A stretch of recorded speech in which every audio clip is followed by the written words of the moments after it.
इन सब गोपिकाओं ने बहुवचन है, प्रगायन्त्य गायन किया है, प्रउपसर्ग है, प्रउपसर्ग माने भली प्रकार से गायन किया है, माने सुर में, और सबके सुर एक साथ मिल रहे हैं। इति गोप्य प्रगायन्त्य प्रणपन्त्यश्च चित्रधा, रोती है तो रोती महाराज गाना सुर में तो बड़ी बात नहीं है, गाना सुर में बड़ी बात नहीं है। अच्छा संगीत सीखा हो तो सुर में गा सकता है, हम जैसा बेसुरा थोड़ी गाएगा अच्छा सुर में।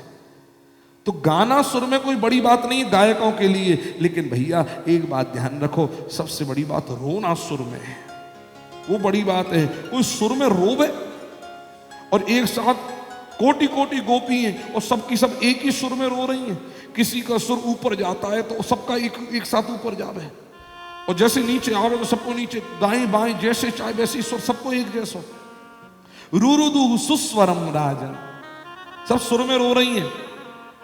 एक संत तो कहा करते भैया संसार के लिए रोना, जो लोग संसार के लिए रोते हैं वो कुस्वर रोना है, माने बुरे सुर का रोना है, जो भगवान के लिए रोना है वही सुस्वर रोना है। रुरुदु सुस्वरम राजन, क्यों रो रही हैं? बोले कृष्ण दर्शन लालसा, मन में केवल कृष्ण दर्शन की लालसा। और महाराज तासा माविर्भूत छौरी स्मयमान मुखाम्बुज पीताम्बर धर सगवी साक्षान मनमथ मनमथ। भैया वो है तो नहीं आज कुछ कछु, बहुत बड़ी कृपा। तो महाराज उसके बाद में भगवान प्रकट होकर के आए। देखो भगवान कहीं गए नहीं थे, वहीं थे। तो फिर भैया मिले क्यों नहीं?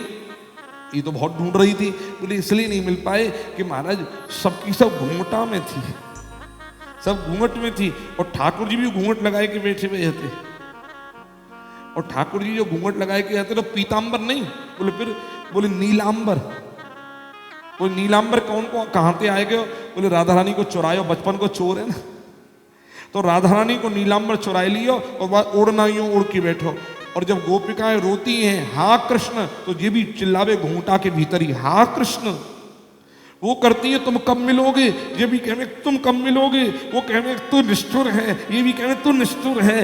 एक ही एक सुर में सब कहते चले जा रहे हैं महाराज बराबरी। लेकिन जब इन्होंने कहा कि तुम हमारे प्राण हो, मिलोगे तो बचेंगे नहीं मर, तुम हमारी आयु हो, मिलोगे प्राण बचेंगे नहीं मरने की तैयारी। तो हुआ क्या महाराज तासाम आविर्भूत छौरी स्मयमान मुखाम्बुज। और पीताम्बर, लोग कहते पीताम्बर पीला है, ना ना ये पीतांबर कौन सा?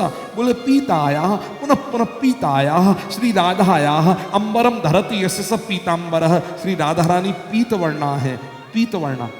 तप्त कांचन गौरांगी, कैसी है राधा रानी? तपते हुए सोने के समान राधा रानी का वर्ण है। तो उन तपते हुए सोने के समान जो पीत वर्णा श्री रासेश्वरी राधा रानी है, उनका जो अंबर है अर्थात नीलांबर है, वही ओढ़ करके बैठी हैं। पीताया पीताया पुनः पुनः पीताया श्री राधाया अंबरम धरती यस्य सब पीतांबर, वो नीलांबर है। तो नीलांबर ओढ़ा, जैसे ही कहा तुम हमारी आयु हो, मिलोगे प्राण बचेंगे नहीं मरने की तैयारी, तो तुरंत साक्षान मनमथ मनमथ सबके सामने प्रकट हो गए। और उसके बाद महारास का प्रारंभ होने जाता है। तो कामदेव 5 बाण छोड़ता है, कामदेव 5 बाण छोड़ता है। कामदेव के पास बाण ही 5 हैं, और कामदेव के पास फूलों की बाण है, फूलों के। जैसे ही छोड़ा सारे के सारे बाण जो हैं भगवान के चरणों में आकर के गिर पड़े। कामदेव भी चरणों में दंडवत करके गिर पड़ा, क्षमा मांगने लगा। भगवान ने कहा काम, जब मैया बाप एकांत में बैठे हो तो बच्चों को नहीं रहना चाहिए, जाओ। और जब कामदेव गया है तब महारास प्रारंभ हुआ है। अब मेरा एक प्रश्न है, क्या जिसमें जब कामदेव चला गया तब महारास प्रारंभ हुआ, तो इसमें कहीं पर भी लस्ट माने वासना की गंध इतनी भी नहीं है। यहां तो विशुद्ध प्रेम है, विशुद्ध प्रेम। और विशुद्ध प्रेम की परिभाषा देखो, काम से उत्पन्न होता है लस्ट, वासना। काम से उत्पन्न होती है वासना, और प्रेम से उत्पन्न होती है उपासना। यही अंतर है। लेकिन ये सब लिख लो भाई, दिमाग में कभी उतर के आ जाए भीतर तो लिख लिया करो, ये ध्यान नहीं देता। अभी ये हिलोर चल रही है ना भीतर से, तो अपने आप निकल निकल के छलांग लगा लगा के आवे भीतर से। काम से उत्पन्न होती है वासना, और प्रेम से उत्पन्न होती है उपासना। उपासना किसे कहते हैं? उप समीपे धातु है, उपसमीपे, और आसन माने विराजमान हो जाना। भगवान के समीप जो विराजमान करा दे उसका नाम है प्रेम, और भगवान से जो दूर हटा दे उसका नाम है काम। तो काम तो भगवान से दूर हटा देगा, लेकिन यहां प्रेम विशुद्ध आ गया तो हुआ क्या? प्रेम और काम में अंतर क्या है? पहले सिमिलरिटी समझ लो, समानता समझ लो। काम और प्रेम में समानता क्या है? जो क्रिया काम में होती है ठीक वही क्रिया प्रेम में होती है। भाव, गले लग जाना, मुख चुम्बन कर लेना, एक दूसरे के कंधे पर हाथ रख लेना, जैसी क्रिया काम में है बिल्कुल वैसी ही क्रिया प्रेम में है। लेकिन दोनों में अंतर क्या है? बोले एक अंतर है, बोले काम अपने निज सुख के लिए होता है और प्रेम अपने प्रियतम के सुख के लिए होता है कि वो सुखी रहे। इसी का नाम प्रेम है, और अपना सुख है वहां काम है। ये बढ़िया ताली बजाने वाली बात थी। लोग महाराज बीच बीच में हम याद भी दिलाते रहेंगे आप लोगों को। तो महाराज संपन्न हुआ, और उसके बाद में महाराज के बाद राजा परीक्षित ने एक प्रश्न किया कि भगवान हमें ये तो बता दो कि भगवान ने महाराज क्यों किया, ये हमें और बता दो। क्यों? बोले इससे लोग क्या सीखेंगे। तो एक बहुत बढ़िया चीज बताई राजा परीक्षित पूछता है कि क्या भगवान ने कोई महाराज करके किसी धर्म की स्थापना की, कोई धर्म एस्टेब्लिश किया भगवान ने? ये कोई नया धर्म है कि स्त्रियों के साथ नाचना गाना ये कोई धर्म है? तो राजा परीक्षित के ये शब्द राजा परीक्षित के नहीं है, राजा परीक्षित को पूर्ण विश्वास है। फिर ये प्रश्न क्यों किया है? इसलिए प्रश्न किया कि आज यदि मैं प्रश्न नहीं करता हूं तो कल आने वाले समय में इस महाराज को लेकर के लोग अपने अपने मत चलाएंगे, कृष्ण को दोष लगाएंगे, कहेंगे महाराज स्त्रियों के साथ डोलने वाला, व्यभिचार करने वाला कृष्ण तुम्हारा भगवान है, इसलिए लोग दोषारोपण करेंगे। तो सुखदेव जी जैसे परमहंस ज्ञानी आज मेरे सामने बैठे हैं, कल इन जैसे परमहंस मिलना मुश्किल हो जाएगा। तो आज ही प्रश्न कर दूं जिससे आज ही उत्तर मिल जाए, आगे आने वाला भविष्य सुरक्षित हो जाए। इसलिए प्रश्न यहां पर किया। नारायण 3 तरह के उत्तर दिए।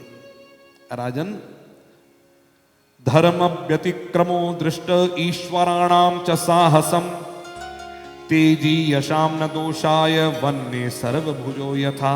पहला, सबसे पहली बात तो सबके धर्म अलग अलग है। सुन लो,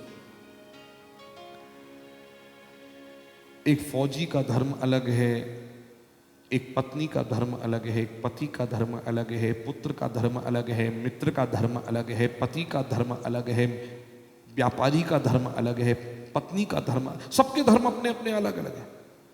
क्या कभी कोई ऐसा कर सकता है कि धर्म में एक्सचेंज कर ले? धर्म में एक्सचेंज हो सकता है? कभी पत्नी कहे कि तुम मुझे प्रणाम किया करो, मैं तुम मुझे मां समझकर प्रणाम किया करो, क्या संभव है? या पत्नी कभी कहे एक काम करो, मैं तुम्हारे हाथ में राखी बांधना चाहती हूं, तुम्हारी बहन का धर्म में निभाना चाहती हूं, क्या यह संभव है?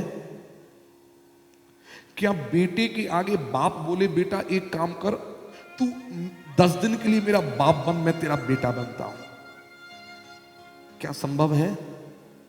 सबके धर्म अलग अलग हैं। ऐसे ही भैया इंसान के धर्म और भगवान के धर्म में जमीन आसमान का अंतर है। अगर आज हम किसी को अगर मार देते हैं जहर देकर के या बंदूक से, गोली से, तो हमको सजा होगी, लेकिन अचानक ही शॉर्ट सर्किट होकर आग लग जाए तो आग को कोई पनिशमेंट देगा क्या? आकाश से उल्काएं गिर पड़े और नष्ट हो जाए, आकाश को कोई पनिशमेंट देगा क्या? नहीं। अच्छा एक बात बताओ, केदारनाथ में तूफान आया था 2013 संभवतः, तो एक बात बताओ, वो केदारनाथ भगवान को किसी ने दंड दिया था क्या कि आपके राज्य में ये सब हुआ था? तो सबसे पहली बात तो भगवान का और मनुष्य का धर्म अलग अलग है। दूसरी बात, भगवान ने पूतना का विष पी लिया था, पिया था। शंकर जी ने जहर पी लिया था, कुछ बिगड़ा था? और आज हम पी रहे और आप पी लो तो क्या होगा? अरे महाराज ये सब तो छोड़ो, जहर तो बहुत दूर की बात है, 2 तोला 10 तोला अफीम खा जाए तो क्या होगा? अच्युतम केशवम राम नारायणम कृष्ण दामोदरम जानकी वल्लभम, हो जाएगा नहीं? तो बराबरी कर सकते हैं। और तीसरा उत्तर दिया, ईश्वराणाम वचः सत्यम तथैवाचरितम क्वचित, ईश्वर वाणी से जो कहता है वो सदैव करना चाहिए, वही सत्य है। लेकिन ईश्वर जो करता है वो हर जगह सत्य नहीं। आपने कभी कभी देखा होगा, कोई स्टंट करने वाले स्टंट करते हैं तो क्या कहा जाता है? स्पेशलिस्ट हैं इस चीज के, घर में बच्चे ऐसा प्रयास न करें। तो उनके धर्म और हमारे धर्म अलग अलग हैं कि नहीं है? तो भगवान का महाराज, एक तो मैंने आपको लॉजिक के साथ में बात बताई कि दोनों में अंतर सुन लो। अब एक चीज और बता रहा हूं इसके अलावा, भगवान का ये महाराज जो है, ये स्त्री और पुरुष का मिलन नहीं है।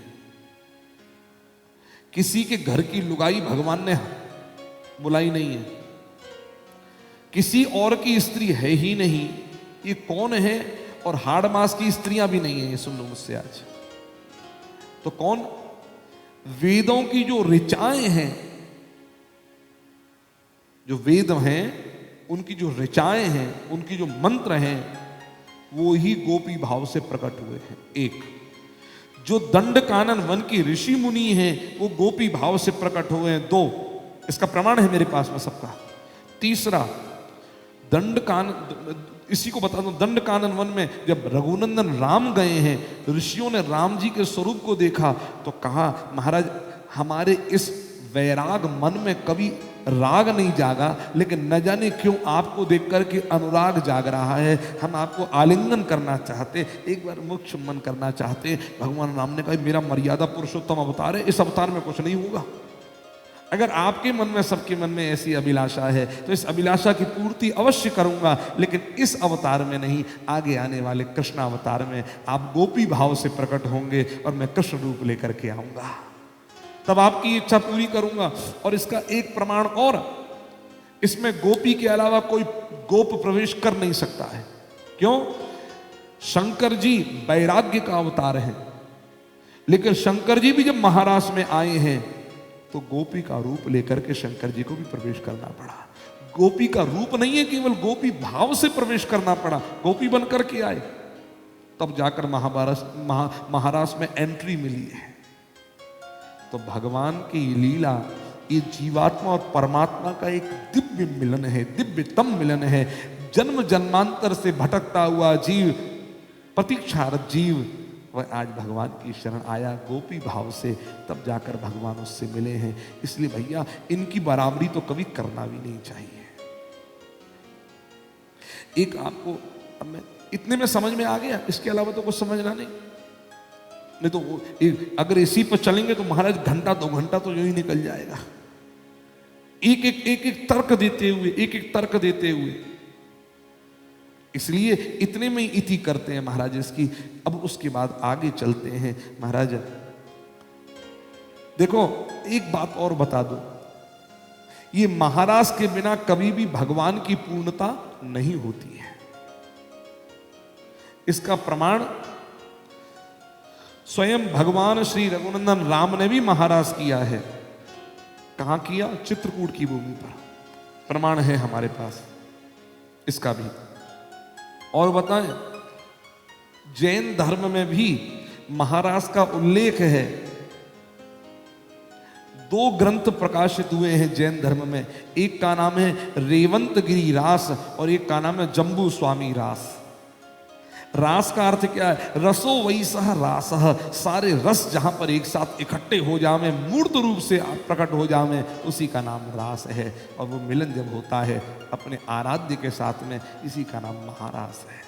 महा कहते हैं भगवान राम जी को, महा कहते हैं भगवान कृष्ण को। रास और महारास, रास ये गोपिकाएं हैं, रसो वही सह रासः, और महा है हमारे राम जी, हमारे कृष्ण जी। जब समस्त रस मूर्त रूप से प्रकट हो जाते हैं और महा हमारे कृष्ण से मिल जाते हैं, राम से मिल जाते हैं, उसी का नाम महारास हो जाता है। और महाराज मैं कह रहा था कि कोई की भी लुगाई नहीं है, इसका भी हमारे पास तर्क है।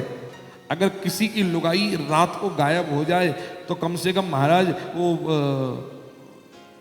एक एफआईआर दर्ज तो होगी नहीं होगी, लेकिन किसी के नाम भी एफआईआर नहीं है। क्यों? सब देख रहे हैं मेरी पत्नी मेरे बगल में सो रही है, she is sleeping next to me, यहीं पर सो रही है बगल में। तो महाराज सबके यही भाव है। उसके बाद में महाराज अब एक प्रसंग है, गोपिकाएं जब जब एकांत में बैठती हैं, जब जब एकांत में, तो महाराज कृष्ण का गुणगान गाती हैं, गीत गाती हैं। इस गीत का नाम है युगल गीत। कृष्ण गौएं चराने चला गया। अच्छा, गोपिकाएं जब तक दधि मंथन करें, सुबह सुबह कृष्ण गौएं चराने जाए, काम पूरा हो जाए तो क्या करें, सबकी सब बैठ जाएं और बैठ करके अरे कृष्ण का देखा, आज कृष्ण गौएं चराते हुए गया, मोर पंखी यहाँ लगाए रखी थी, हाँ, और कल तक तो यहाँ लगा रखी थी, आज बोले आज महाराज यहाँ पर अपने कान पे लगा लिए। ये कछु भी कैसो कैसो लगे, ये कैसो बने। और देखो गैया भी सब इसकी एक इशारे पर चलती है, कमाल है।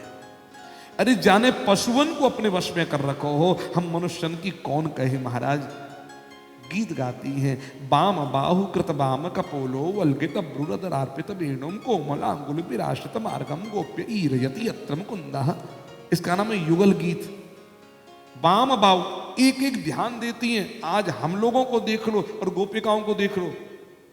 हम लोग मंदिर में भी जाते हैं, ठाकुर जी का दर्शन करते हैं और दर्शन करके लौट के आते हैं। बांके बिहारी के मंदिर में गए, राधा रमण के मंदिर में गए, राधा वल्लभ के मंदिर में गए। कोई हमसे पूछे आज ठाकुर जी ने कैसे रंग का पटका पहन रखा था, आज ठाकुर जी ने कैसे रंग की पोशाक पहन रखी थी, हमारे दिमाग में तो ये भी ध्यान में नहीं रहता। हम क्या कहते, बढ़िया पहनी थी, अब रंग ध्यान नहीं है। लेकिन अभी तक इन गोपिकाओं को देखो, अरे कृष्ण का रंग तो छोड़ो, कृष्ण का ढंग भी याद है। बोले कैसे, बाम बाहु, ये बाम बाहु कृत बाम कपोलो, बाम कपोल पर ये बाम बाहु कृत बाम कपोलो वल्गित ब्रूरदर अर्पित वेणुम।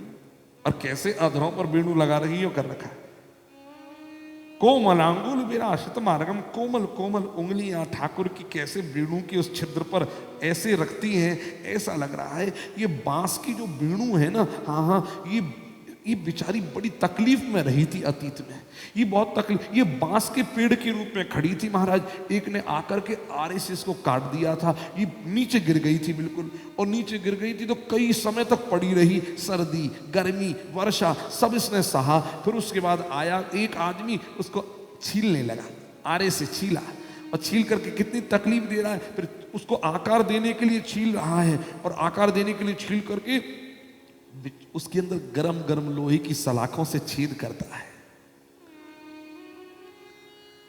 अब एक बात विचार करना, इसको कितनी पीड़ा हो रही होगी, गरम गरम सलाखों से उसमें छेद किया जाए। ये चिल्लाने लगती है, चिल्ला भी ना पावे, दर्द भी हो तो चुपचाप सहन करना, मुंह से चिल्लाना नहीं। लेकिन एक बात बताओ, इतनी पीड़ा में कौन भला ना चिल्लाएगा। तो ये करता क्या है, आतताई इसके ऊपर लकड़ी का डांट और लगा देता है, मुंह बंद कर देता है इसका, चुप बैठ, चुप, एकदम चुप।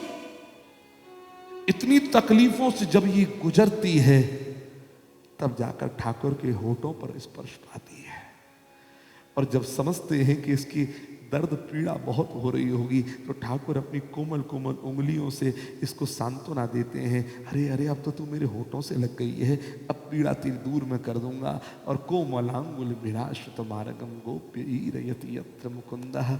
और महाराज क्या अपूर्व भाव की, यहाँ की अच्छे जो लोग हैं, जो सज्जन लोग हैं, उनका समय महाराज अच्छी चर्चा में जाता है, सच चर्चा में जाता है।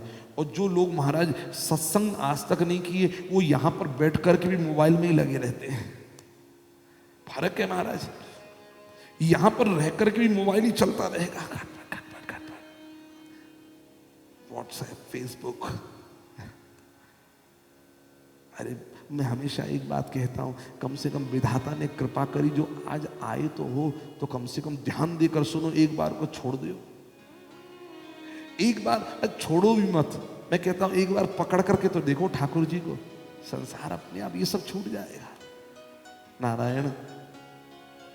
तो अच्छे लोगों का समय सच चर्चा में जाता है, भगवत चर्चा में जाता है, और जो वैसे लोग होते हैं उनका कलहेन च मूर्खाणा, मूर्खों का समय किस में जाता है? संसार की बातचीत करने में जाता है, कलह में जाता है, निद्रा या सोने में जाता है, या व्यसनी नवा। और कैसी क्या उसकी फ्रेंड रिक्वेस्ट आई है, अच्छा तेरे पास भी आई है, मेरे पास भी आई है, यहीं तक सीमित रह जाएगा जीवन हम सबका। भैया इससे आगे बढ़ो, इससे आगे बढ़ो। काव्य शास्त्र विलोकेन कालो गच्छति धीमताम, लेकिन कलहेन च मूर्खाणाम निद्राया व्यसनेन वा। और उसके पश्चात में महाराज एक कंस का भेजा हुआ राक्षस, इसका नाम था अरिष्टासुर, बैल बन करके आया था। महाराज जैसे ही आया सबके सब भागने लगे, सबके सब थरथर कांपने लगे। महाराज ये कैसा था? पतंत्य काल तो गर्भा स्रवंति स्म भयेन वै। महाराज इसके पैर मारने से धरती पर, इसके भय से 2-2 महीना 3-3 महीना के कच्चे गर्भ गिर जाते थे। निर्विशंति घनायस्य ककुद्य चल शंकया। और महाराज जैसे ही सबने देखा तो पुकारा, कृष्ण कृष्णेति ते सर्वे गोविंदम शरणम ययु। हे कृष्ण, हे कृष्ण, हे गोविंद, रक्षा करो, इस बैल से रक्षा करो। भगवान आ गए, मां भयष्टयति, बस हटो पीछे। और जैसे ही बैल सामने आया, भगवान ने सींग पकड़ी, गृहीत्वा श्रृंगयोस्तंबा अष्टादश पदानी सह, 18 कदम इसको पीछे किया भगवान ने। इसने भगवान को पीछे किया। महाराज भगवान ने इसके सींगों को पकड़ करके इसकी नासिका से धुएं निकल रहे, धुएं। भगवान ने इसको पकड़ करके नीचे पटक मारी है। और पटक मार कर भगवान ने क्या किया जानते हो? कैसे इसे मारा? महाराज आपने कभी कपड़े धोए हैं? तौलिया धोया, सुखाया है? धोने के बाद में एक तरीका होता है महाराज, आपको लंबा रहता है, लंबा, तो क्या करो, एक पैर के नीचे फंसाया, अंगूठे में फंसाया, नहीं फंसाया, और एक को ऊपर यो करो, जल्दी सुखाना है, यो घुमाओ। निचोड़ेगा नहीं निचोड़ेगा? बस भगवान ने यही काम किया, इसे पटका नीचे और पटक करके एक पांव तो रखा है, घुटना जो है इसके यहां पर, और दाब करके इसकी सींगों को पकड़ करके ऐसे जैसे कोई जाम हुई स्टीयरिंग गाड़ी की घुमावे महाराज। यूं धोबी कपड़ा धो निचोड़े यूं, और जैसे ही किया इसकी गर्दन टूट करके अलग हुई। देवताओं ने पुष्पों की वृष्टि जयकार कर दी। कृष्णचंद्र भगवान की जय। तमापतंतम सनिगृह्य श्रृंगयो पदा समाक्रम्य निपात्य भूतले, और निष्पीडयामास यथार्द्रमंबरम कृत्वा विषाणेन जघान सोपतत। यह अंबरम निष्पीडयामास, यहां पर अंबर कपड़ा, उसकी तो तुलना की है धोबी जैसे कपड़ा निचोड़ता है, ऐसे ठाकुर ने किया। अब तो क्या कहना महाराज। कंस के पास में अब नारद जी आए। कंस चिंतित बैठा है, नारद जी आए। कंस क्या हो गया? डिप्रेशन में? नहीं महाराज। फिर बोले कोई है जिसके इंप्रेशन में बैठा हुआ। कंस जैसा भी किसी के इंप्रेशन में बैठ सकता है। और किसके इंप्रेशन में? बोले उसके इंप्रेशन में हूं जो मेरे यहां के सब लोगों को डिप्रेशन में कर देता है। ऐसे कृष्ण के इंप्रेशन में हूं महाराज। कोई जाता है, जाता जाएगा जाएगा, लेकिन लौटकर आता भी नहीं है। कंस तू जानता है वो कौन है? कौन? वो महाराज वसुदेव के छोरे हैं दोनों।